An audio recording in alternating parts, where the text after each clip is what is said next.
Welcome to the Sports Breakdown. We are jumping right into it with a game on Friday night, and I think it's going to be a really good one. The Central Coast Mariners are going up against Western United. I think it is going to be an interesting one, for sure. I mean, especially if you think about where these two teams are right now. The Mariners won it all last year, and this year they're struggling to repeat that success. But then you have Western United. They're playing really well, coming off of a huge win against one of the top teams in the league. So we've got some sources here that tell us a little more about the teams, right? And right now, the Mariners are actually in the bottom half of the table. It's pretty surprising considering they were the champs last season. Yeah, and it's not just where they are in the standings, but their form has been a bit worrying lately. 7 games in a row without a win in all competitions, that's not good. And then last week they got trounced by the Western Sydney Wanderers 4-0. It's safe to say they are in a slump. Ouch, that's rough. But then you have Western United on the other side. They're feeling pretty good right now after taking down Adelaide United 3-0. And keep in mind, Adelaide is sitting pretty in second place. Oh yeah, no doubt about it. That was a big win for Western United. It showed everybody what they are capable of, so it makes sense that the bookies have them as the favorite in this matchup. But this game also has a little extra spice to it, a little history that I think makes things even more interesting. Okay, now you've got my attention. Tell me more. Well, Western United has actually never, and I mean never, beaten the Mariners at Industry Group Stadium. Could this be the game where we see history made? They've never won there. Wow. That's crazy. When was the last time Western United beat them at all? You have to go all the way back to April of 2021 to find their last win against the Mariners. So it's been a while. Okay, let's switch gears for a second and talk about injuries because those can have a big impact on a team's performance. For sure, and the Mariners are hurting right now with some key guys out. Ryan Edmondson, Brad Tapp, Nicholas Duarte, they're all out with injuries. These are guys with a lot of experience who make a big difference on the field, especially Edmondson. He was a beast last season. Yeah, you can really tell they miss him, especially in attack. Not great for the Mariners. Yeah. What about Western United? How are they looking on the injury front? I think they're looking pretty good, which is good news for them. They still have James Donachie, the veteran center back, out with a long-term injury.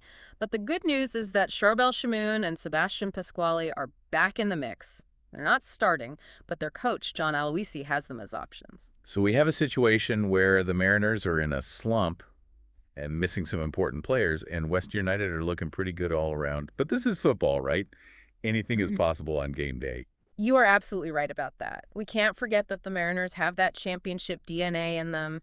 They know how to win, even when things aren't going their way. And maybe getting crushed like that last week was a good thing. Maybe it was the wake-up call they needed to turn things around and get back to their winning ways. That's true. Maybe it lit a fire under them. Plus, they'll have the home crowd behind them. Industry Group Stadium has always been a tough place for opponents to play. The fans really bring the energy. You know they will be trying to use that home field advantage to get their season back on track. And speaking of turning things around, why don't we talk about some of the players who we think will make a big difference in this game? I like it. Let's do it. Let's start with the Mariners. They've had a tough time, but one guy who stepped up is Harry Steele. He's still young, only 22, but he's already showing he's got what it takes playing in midfield. He's really stepped up to fill in for guys like Max Ballard and Josh Nisbet, who left the team. Yeah, he's definitely one to keep an eye on. He's quickly becoming one of the most important parts of their midfield. And on the Western United side, we got to talk about Riku Denzaki. His performance against Adelaide last week. Brilliant, man. Simply brilliant. Oh, he was unreal. He was all over the place. Danzaki's having a great year so far, right? He's a real threat up front. He's been a revelation. You know, this is his second season with Western United, and he's playing with so much confidence and swagger, and he's putting the ball in the net, he's scoring goals and creating chances for his teammates. And then, of course, we've got the battle in the middle of the park. Oh, yeah, you know that's going to be a good one. It'll be really interesting to see the matchup between Angus Thurgate, Western United's engine in the midfield, and Harry Steele. Thurgate is coming back from suspension, and you just know he's going to be looking to make his presence felt. This guy has played every single minute this season for Western United. That tells you all you need to know about how important he is to them. That's where games can be won and lost, right? You control the midfield, you control the pace of the game. It'll be interesting to see how Steele handles the pressure against a guy like Thurgate. He's known for his energy and ability to run the show. It's going to be a real test for the young fella, that's for sure.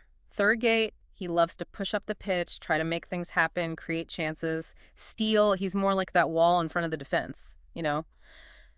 trying to stop everything. So it'll be strength against strength. Whoever wins that battle will probably end up dictating how the game goes. I love it. A clash of the titans in the midfield. And I guess that also kind of shows the different approaches we might see these two teams take, right? Western United, with all that attacking power, they might come out and press high, try to set the pace. You're right. You're right. And the Mariners, they're missing players, and they've looked a bit shaky in defense. They might play a little more cautiously, try to absorb the pressure, Mm. and then maybe try to hit Western United on the Greg. It's going to be a real tactical battle, that's for sure. So before we move on, I want to go back to something we talked about earlier, Western United's dominance lately. That win against Adelaide was impressive, 3-0, but it wasn't just the score, was it? What else stood out to you from that game? It was the way they just completely took Adelaide apart. They were so disciplined tactically, and when they got their chances, they finished them. Noah Boddick had a great game. Hiroshi Basuki as well, and of course Stanzaki was fantastic. It felt like they were creating chances every few minutes. Yeah, I can see why they're the favorites. no doubt. But remember, this is football. You just never know what's going to happen. We see upsets all the time, right? And the Mariners, even though they're struggling, they're a team that knows how to win. They could easily turn things around. That's what makes it so much fun to watch. You never really know who's going to come out on top. You got that right. And that's why this game is so interesting. You have the champs struggling to hold on to their crown, and you have the challengers full of confidence trying to make history by finally getting a win at Industry Group Stadium. Yeah, lots of stories to watch unfold under the Friday night lights. You said it. And for the fans, it's a chance to see some great football full of drama and excitement. That's what it's all about. Absolutely. So we've talked about the teams, their form, the players who could make a difference, the historical context.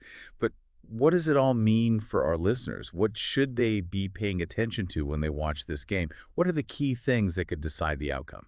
Okay, so first of all, pay close attention to that midfield battle we were just discussing. Thurgate versus Steele, that's going to be huge.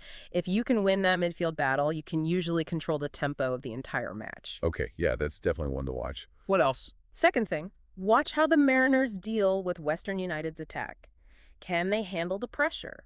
Will they hold up under all that attacking firepower, or will they crack? I mean, their defense has looked a little suspect lately, so that's a good point. Can they hold strong against a team that's been scoring goals for fun? Right. And the third thing to watch is whether the Mariners can rediscover that championship spirit. Can they show everyone why they were the best team last year? Or is Western United just too good right now with too much momentum? It'll be interesting to see how it all plays out. And don't forget about the history we talked about. Western United has never beaten the Mariners at Industry Group Stadium.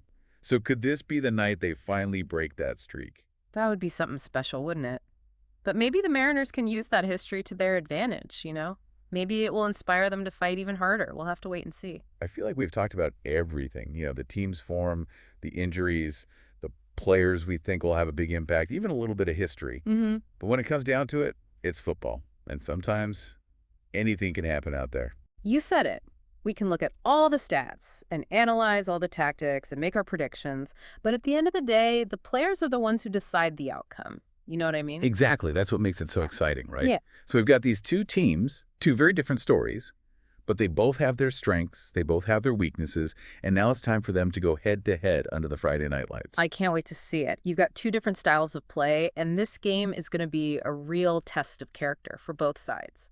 And for the fans, for the people watching at home, this is what it's all about. It's a chance to see some beautiful football, some incredible skill, some passion, and maybe even a little bit of luck. You never know what's going to happen. That's the beauty of it. Before we wrap up, I want to throw one more thing out there. We've talked about the Mariners and how much they've struggled this season.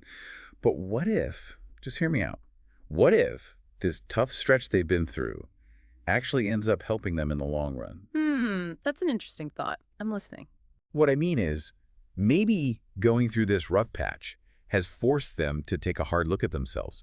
Maybe it's made them realize what they need to work on. Maybe it's going to make them stronger in the end. Do you think this could be the start of a big comeback for the Mariners? You never know. Sometimes adversity can bring a team together. We've seen that happen before, where a team goes through a tough time and then they come back even better than before.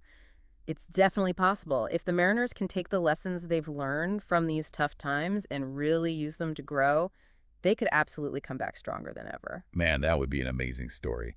The champs, down but not out, battling their way back to the top. Talk about resilience. Talk about never giving up. It would really show everyone what they're made of. It really would. And wouldn't it be something to see them defy the odds and win it all again after such a tough season? That would be the stuff of legends. Okay, so there you have it. The Central Coast Mariners versus Western United.